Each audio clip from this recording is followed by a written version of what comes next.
नमस्कार, राधे राधे, जय श्री कृष्ण, सत श्री अकाल। आप सब लोगों का एक बार फिर स्वागत है केपी कॉलेज के इस यूट्यूब प्लेटफॉर्म पर। प्यारे बच्चों, मैं आपको बताना चाहता हूं कि हर कोशिश में शायद सफलता नहीं मिल पाती, हर कोशिश में शायद सफलता नहीं मिल पाती, मगर हर एक सफलता के पीछे एक कोशिश रहती है। कहते हैं ना कि कोशिश करने वालों की कभी हार नहीं होती। तो कोशिशें करो कि आप भी जो है एक ऊंचाइयों तक जाओ, आप भी एक सफलता की शिखर तक पहुंचो। बार बार कोशिश करोगे तो एक ना एक दिन आपको जरूर सफलता मिलेगी। तो हमारे चल रहा था पॉलिटिकल थिंकर और उसके थॉट्स, जिसके अंदर आज हम अरस्तु को पूरा करने वाले हैं। इनसे पहले हमने प्लेटो के ऊपर विस्तृत रूप से चर्चा की थी और अभी हमारे अरस्तु के जो राजनीतिक विचार है वो चल रहे थे, जिसके अंदर हमने पिछली कुछ कक्षाओं के अंदर अरस्तु के ऊपर बहुत सारी बातें कर दी हैं। आज हम उसी अरस्तु को पूरा करते हैं और कुछ बातें अरस्तु के, कुछ विचार अरस्तु के जो रह गए थे उनके ऊपर बातें करते हैं। तो आज हम बात करने वाले हैं अरस्तु के संविधान एवं आदर्श राज्य संबंधित विचार। इनसे पहले हमने प्लेटो का आदर्श राज्य पढ़ा था। तो प्लेटो के आदर्श राज्य के अंदर प्लेटो कहता है कि जिस राज्य के अंदर प्लेटो अपने आदर्श राज्य के अंदर आदर्श राज्य के 4 गुण बताता था: न्याय, शिक्षा, साम्यवाद और दार्शनिकों का शासन।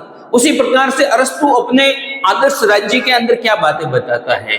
बात करते हैं संविधान की, कि संविधान क्या होगा, कानून क्या होगा, राज्य के नियम क्या होंगे, लोगों को कौन से अधिकार मिलेंगे और लोगों के राज्य के प्रति क्या कर्तव्य होंगे। इन सब बातों के ऊपर आज हम विस्तृत रूप से चर्चा करते हैं। बात करते हैं संविधान पर अरस्तु के राजनीतिक विचार। देखो, संविधान के ऊपर अरस्तु ने क्या कहा था। तो संविधान के ऊपर अरस्तु कहता है कि अरस्तु के अनुसार नागरिकता का अर्थ राज्यसत्ता में भाग लेना, अर्थात राज्य के नीति निर्धारण एवं न्यायिक कार्यों में भाग लेने का अधिकार है। अरस्तु ने नागरिकता के बारे में क्या कहा था? नागरिकता के बारे में कहा था कि नागरिक वो है जो राज्य के कार्यों में भाग ले, संवैधानिक कार्यों के अंदर, न्यायिक कार्यों के अंदर और मैनेजमेंट से संबंधित जो कार्य है उनके अंदर भाग लेने वाला जो व्यक्ति है वो कौन है?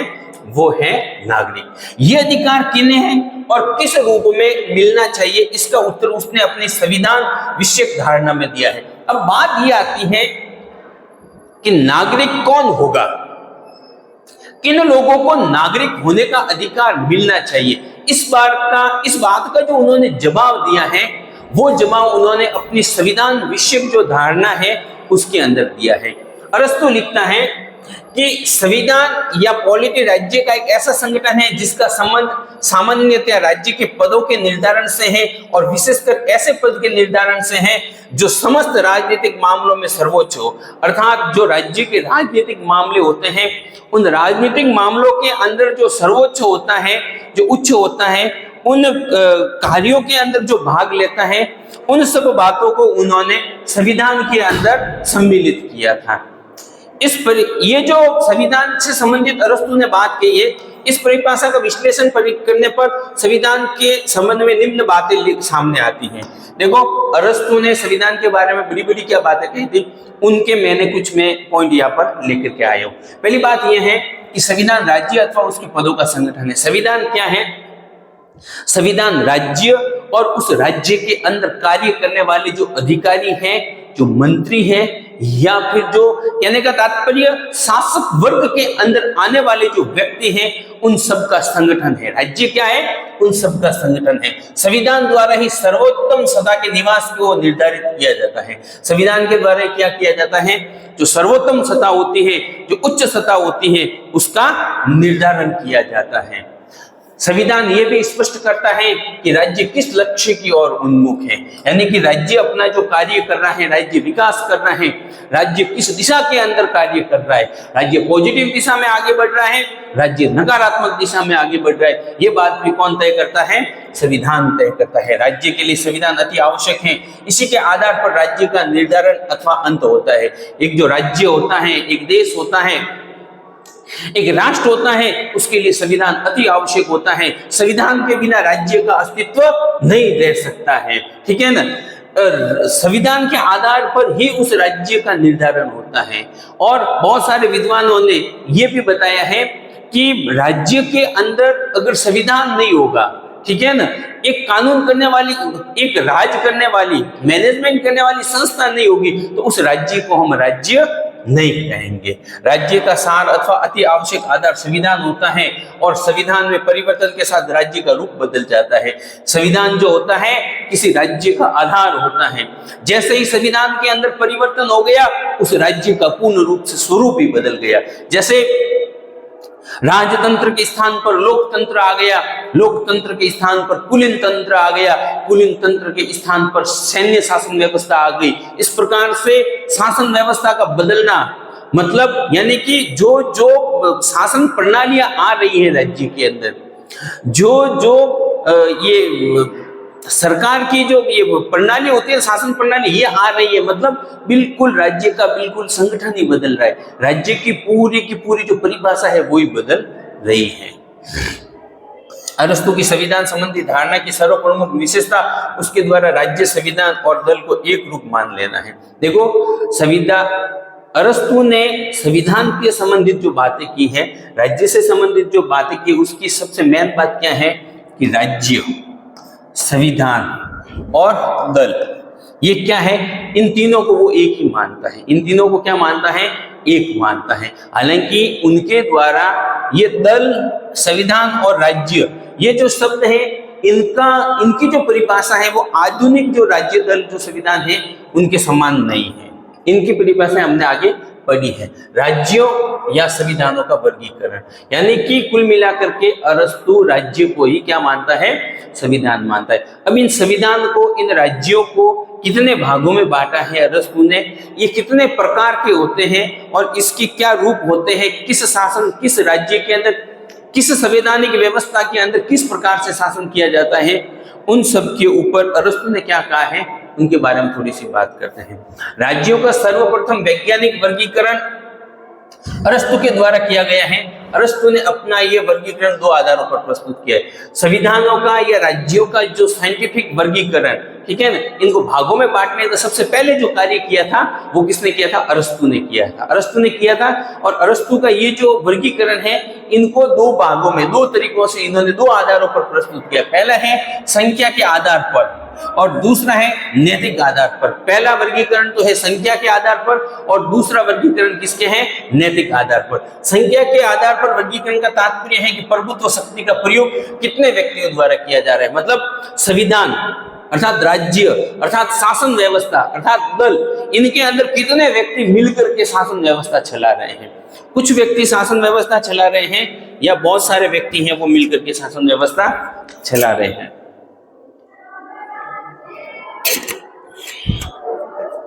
नैतिक आधार पर जो संविधानों का वर्गीकरण किया है इसके अंदर वो ये बताता है कि शासन करने वाले व्यक्तियों का उद्देश्य क्या है, यानी जो व्यक्ति शासन कर रहे हैं राज्य के अंदर जो मैनेजमेंट कर रहे हैं उन लोगों का उद्देश्य क्या है, इनके बारे में वो बताना चाहता है। अरस्तु ने संख्या के आधार पर जो संविधान का वर्गीकरण किया था उस वर्गीकरण के अंदर अरस्तु क्या कहता है? अरस्तु के पहले आधार पर एक व्यक्ति का शासन, कुछ व्यक्तियों का शासन और बहुसंख्यकों का शासन, इस प्रकार से तीन भाग किए हैं। एक मिनट,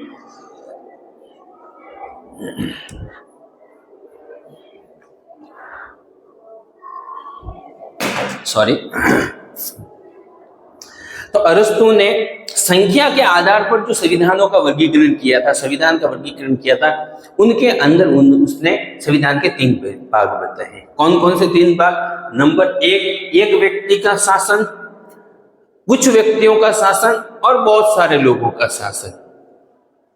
दूसरे आधार पर अरस्तु ने इन्हीं तीन शासन व्यवस्थाओं के दो रूपों, स्वाभाविक और विकृत का निरूपण किया है। अरस्तु के अनुसार शासन का वह रूप स्वाभाविक है जिसमें शासक सामान्य हित के आदर्श के आधार पर कार्य करता है और विकृत रूप वह है जिसमें शासक वर्ग केवल अपने हितों को दृष्टि में रख करके कार्य करता है। अब देखो क्या है, ये जो तीन आधार हैं, एक व्यक्ति का शासन, कुछ व्यक्तियों का शासन और बहुत सारे लोगों का शासन।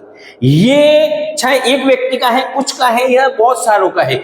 ये शासन व्यवस्था दो प्रकार की होती है। एक तो होती है स्वाभाविक या जिसको अपन अच्छी शासन व्यवस्था कहते हैं, एक होती है विकृत या जिसको हम खराब शासन व्यवस्था करते हैं। जो स्वाभाविक या जो अच्छी शासन व्यवस्था है, ठीक है ना, उस स्वाभाविक या अच्छी शासन व्यवस्था के अंदर क्या होता है कि जो शासक शासन कर रहा है, अर्थात चाहे एक व्यक्ति है, कुछ व्यक्ति है या बहुत सारे लोग हैं, वो जो शासन कर रहे हैं वो पूरे समाज को, पूरे राज्य को, सब लोगों के हितों को ध्यान में रख करके शासन करते हैं। और जो विकृत शासन व्यवस्था है, उस शासन व्यवस्था के अंदर चाहे एक व्यक्ति का शासन है, चाहे कुछ लोगों का शासन है या बहुत सारी जनता का शासन है, वो क्या करते हैं, वो शासन जो करते हैं, राज्य का जो मैनेजमेंट करते हैं, वो कुछ लोगों के हितों को ध्यान में रख करके कहते हैं या फिर स्वयं के हितों के लिए कार्य करते हैं। आम जनता के हितों के लिए, राष्ट्र के हितों के लिए वो कार्य नहीं करते हैं। बात करते हैं आगे। देखो, अब इनके ऊपर एक व्यक्ति का शासन क्या है, बहु व्यक्तियों का शासन क्या है, इनके ऊपर अरस्तु ने थोड़ी विस्तृत बातें बताई है, आप इनको डिटेल में थोड़ा समझ लो। एक व्यक्ति का शासन जब सामान्य हित में कार्य करता है तो उसे राजतंत्र कहते हैं। एक व्यक्ति का शासन होता है और वो सामान्य हित में अर्थात सबके हित में कार्य करता है तो उसे हम क्या कहेंगे, राजतंत्र। किंतु जब शासन केवल अपने हितों को दृष्टि में रखते हुए शासन शक्ति का प्रयोग करने लगता है तो वह निरंकुश तंत्र या आततायी तंत्र में परिणत हो जाता है। नंबर एक, सबसे पहले एक व्यक्ति का शासन। एक व्यक्ति का शासन अगर कैसा है, स्वाभाविक है, अच्छा है, तो वो क्या है, राजतंत्र। और अगर वो कैसा है, विकृत है, कुछ लोगों के हितों को ध्यान में रख करके या फिर पूरे राष्ट्र के हितों के लिए कार्य नहीं कर रहा है, तो वो कैसा हो गया शासन, वो हो गया निरंकुश या आततायी तंत्र। ठीक है। दूसरी बात, थोड़े से व्यक्तियों का शासन जब सामान्य हित में कार्य करता है तो वो कुलीन तंत्र है, किंतु जब वह केवल शासकों के हितों को दृष्टि में रखता है तो वह अल्पतंत्र या धनिक तंत्र में परिणत हो जाता है। अब देखो, कुछ व्यक्ति शासन कर रहे हैं, कुछ व्यक्ति शासन कर रहे हैं। अगर कुछ व्यक्ति मिलकर के स्वाभाविक एवं अच्छा शासन कर रहे हैं तो वो तो हो गया कुलीन तंत्र, वो तो क्या हो गया, कुलीन तंत्र। और वो कुछ व्यक्ति मिलकर के कुछ लोगों के या शासक वर्ग के हितों के लिए कार्य करते हैं, धन के लिए, या विकृत शासन करते हैं, अच्छा शासन नहीं करते हैं, तो उसको अपन क्या कहेंगे, उसको उन्होंने कहा है अल्पतंत्र या धनिक तंत्र। उसको क्या कहेंगे, अल्पतंत्र या धनिक तंत्र। नंबर बात, जब अनेक व्यक्तियों के द्वारा सामान्य हित को दृष्टि में रखकर और व्यवस्थित रूप में शासन व्यवस्था का संचालन किया जाता है तो वह बहुतंत्र या संवैधानिक तंत्र कहलाता है। किंतु वह जब अव्यवस्था फैल जाती है और भीड़ के हितों को ध्यान में रखा जाता है तो वह भीड़ तंत्र कहलाता है। हाँ, क्या लिखा है इसने, जब अनेक व्यक्ति, हाँ, तो क्या होता है, बात ये आती है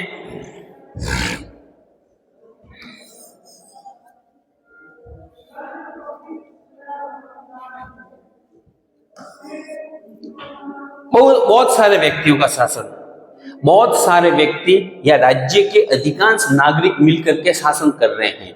अगर वो क्या कर रहे हैं, स्वाभाविक शासन कर रहे हैं, अच्छा शासन कर रहे हैं, तो क्या होगा, तो उसे अपन क्या कहेंगे, उसे कहेंगे बहुतंत्र या संवैधानिक तंत्र। अर्थात राज्य के अंदर संवैधानिक तंत्र है, बहुतंत्र है, अच्छी प्रकार से राज्य शासन कर रहा है, राज्य के हित के लिए, सब लोगों के हितों के लिए कार्य कर। मगर वही बहुत सारे लोग मिलकर के क्या करते हैं, यानी कि भीड़ के लिए शासन कर रहे हैं, भीड़ तंत्र, यानी कि उनका विकृत शासन है, कुल मिला के उनका शासन अच्छा नहीं है, तो उसे क्या कहा जाएगा, उसे कहा जाएगा भीड़ तंत्र। उसे क्या कहा जाएगा, भीड़ तंत्र।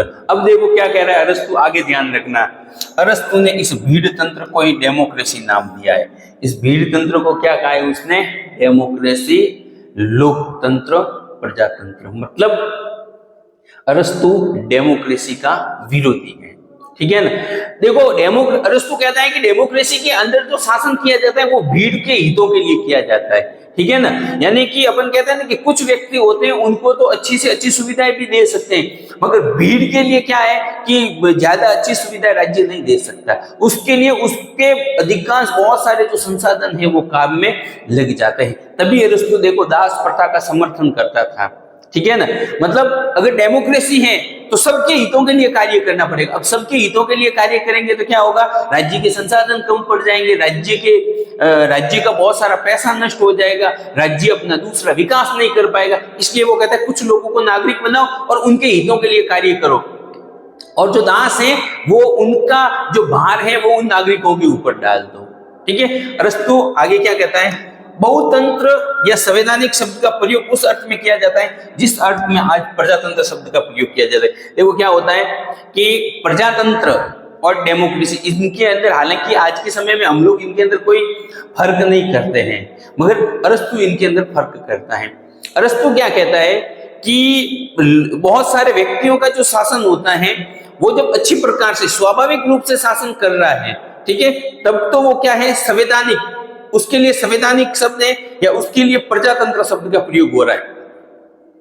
और जब बहुत सारी भीड़ के हितों को देख करके भीड़ के रूप में कार्य कर रहा है कि पूरी भीड़ को के सबको के खाना दो, सबको वो करो, फ्री वाली सेवाएं दो, तो उसको उन्होंने क्या कहा है, उसको उन्होंने लोकतंत्र या भीड़ तंत्र कहा है।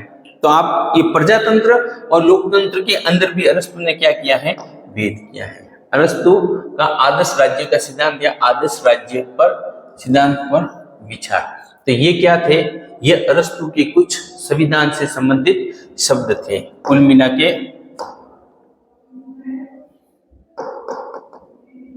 खाली स्लाइड नहीं है, देखो क्या होता है, अरस्तु क्या कहता है, एक व्यक्ति का शासन, कुछ व्यक्तियों का शासन, बहुत सारे व्यक्तियों का शासन, ठीक है। अगर थोड़ा सा डायग्राम के द्वारा समझ लेना,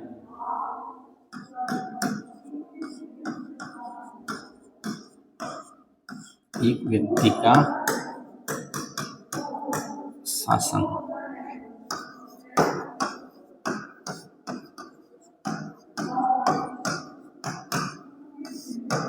कुछ व्यक्तियों का शासन,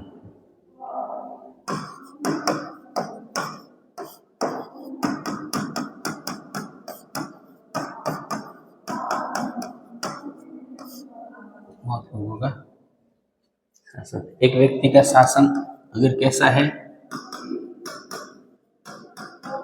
स्वाभाविक या अच्छा है,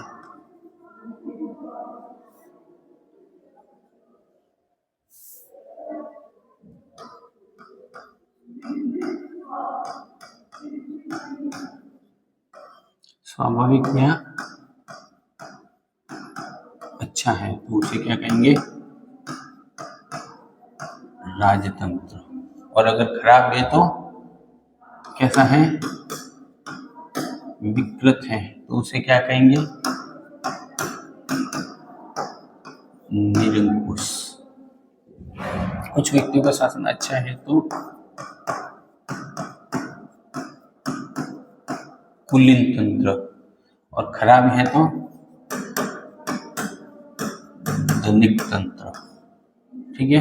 अगर कुछ व्यक्तियों का शासन अच्छा है तो प्रजातंत्र या संवैधानिक, खराब है तो लोकतंत्र या इसको कहता है बीजतंत्र, ठीक है। इस प्रकार से अरस्तु क्या करता है कि संविधान को तीन भागों में इस प्रकार से बांटता है। एक व्यक्ति का शासन अच्छा है, बुरा है, कुछ व्यक्तियों का शासन अच्छा है, बुरा है, बहुत सारे लोगों का शासन अच्छा है, बुरा है। ये अरस्तु के संविधान के ऊपर कुछ क्या थे, विचार थे। बात करते हैं अरस्तु के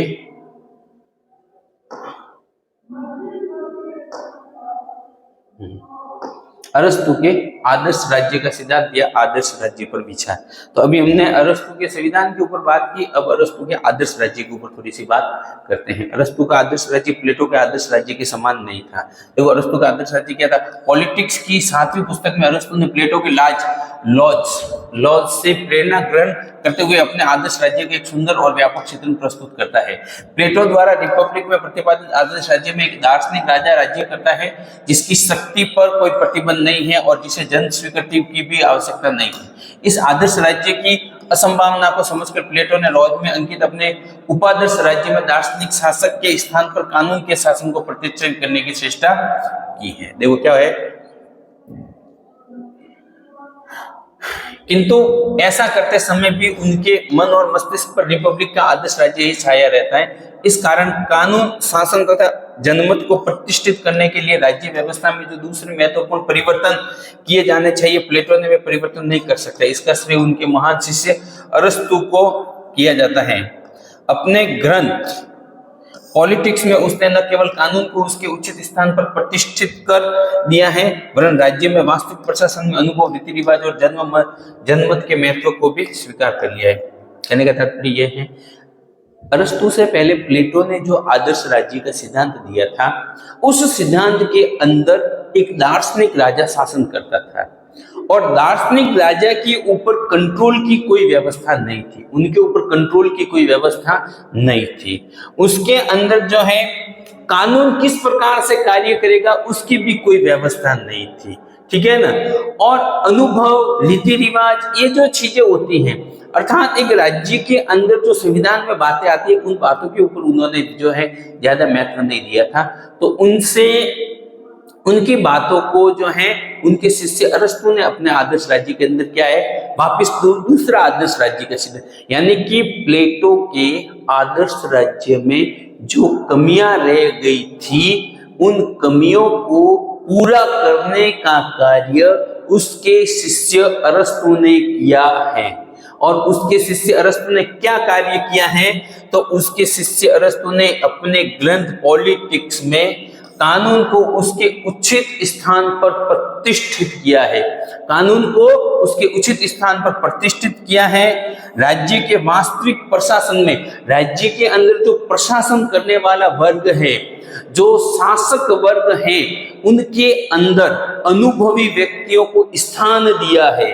उनके अंदर राज्य के जो रीति रिवाज हैं और जनमत है, ठीक है ना, जनता क्या चाहती है, इन सब चीजों को अरस्तु ने क्या किया है, उसके अंदर शामिल किया है। अरस्तु के आदर्श राज्य की क्या क्या विशेषता है?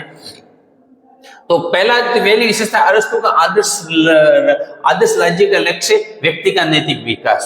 अरस्तु के आदर्श राज्य का लक्ष्य क्या है? व्यक्ति का नैतिक विकास। अरस्तु कहता है कि व्यक्ति का विकास होना चाहिए, नैतिक विकास होना चाहिए। जब तक उसकी भावनाओं में, उसके विचारों में, ठीक है ना, उसकी इच्छाएं हैं, उनके अंदर सुधार नहीं आएगा, तब तक एक अच्छा नागरिक नहीं बन सकता, तब तक वो एक अच्छा नागरिक नहीं बन सकता। और जब तक वो एक अच्छा नागरिक नहीं बन सकता, तब तक राज्य का विकास नहीं हो सकता। अरस्तु ने आदर्श की अपने इसके अंदर क्या बात की है, ये आप इसके अंदर देख सकते हैं। अरस्तु के अनुसार आदर्श राज्य का लक्ष्य अपने नागरिकों का नैतिक कल्याण है। राज्य समुदायों का समुदाय है, प्रत्येक समुदाय अपने सदस्यों के हित के दृष्टिकोण में रखकर, और राज्य सभी समुदायों में सर्वोच्च है, इसलिए इसका उद्देश्य सर्वोच्च हित साधन है। इसका उद्देश्य व्यक्ति के नैतिक जीवन को सुधारना है। अर्थात व्यक्ति का जो नैतिक जीवन है, उनमें सुधार करने से ही राज्य का क्या हो सकता है, विकास हो सकता है। मध्यम मार्ग का सिद्धांत या संवैधानिक तंत्रिक शासन व्यवस्था, अभी जो हमने कुछ व्यक्तियों का शासन कहा था, ठीक है ना, तो और ये जो संवैधानिक शासन व्यवस्था है, वो क्या है, अरस्तु के राज्य की विशेषता है। मध्यम मार्ग का उन्होंने प्रतिपादन किया था। अब ये मध्यम मार्ग क्या था?